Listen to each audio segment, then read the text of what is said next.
बे समावहाय एक्चुअलि बुंनो थाङोब्ला जिहेतु जोंना गाबोनहाय 4टानिफ्रायसो स्टार्ट जागोन बेनिखायनो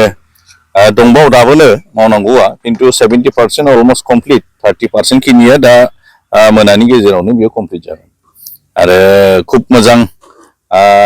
रायजोफोरनिफ्राय रेसपन्स मोनदों आरो मोनसे मेहेरगोनां मोनसे प्रग्राम जागोन होननानै जोङो आसा खालामदों आरो बोथोरखौबो इसोरनि अननायजों मोनसे मोजां बोथोर जों मोननो हागोन जोङो बेखौ फोथायदों। मा थांखिजों बे हाबाफारिखौ बे थांखिया जाहैबाय दिनैहाय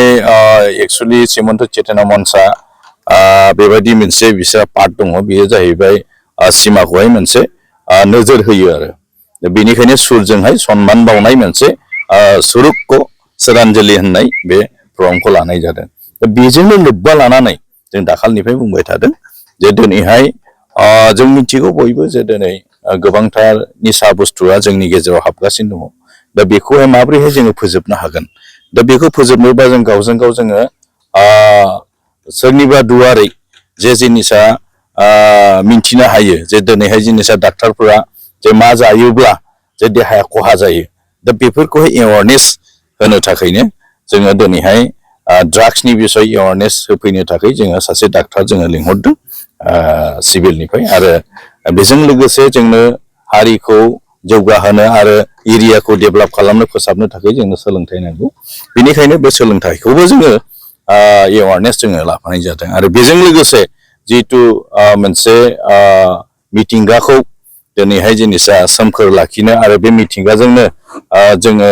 मानसि माहारिया थांनानै थायो बेनिखायनो फरेस्ट डिपार्टमेन्टनिफ्रायबो जोंहा एवारनेस बहाय थाफागोन आरो बेजों लोगोसे जोंहा गोबांथार गायकफोर फैगोन जिहेतु दिनैहाय नैबे माबा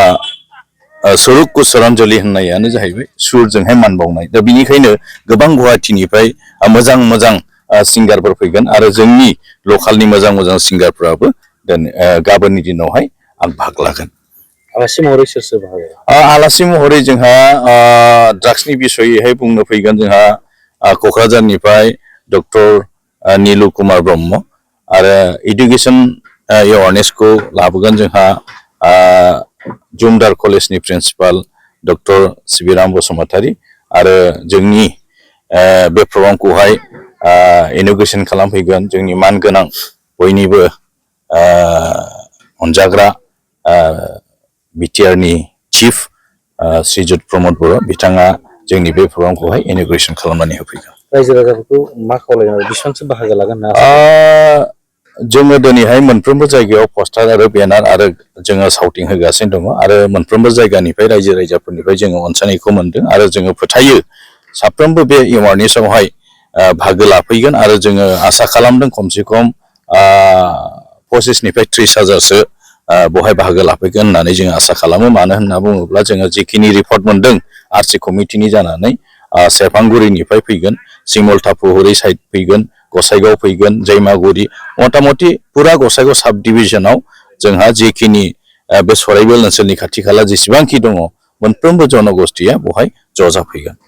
आरो बहाय बाहागो लाफैगोन बहाय खुनु धोरोम खुनु जाति बासियालाबा बयबो लोंहोर लोंहोर फैगोन होननानै जों आसा खालामदों आरो बयनिसिमबो आरसि कमिटिनि जानानैहाय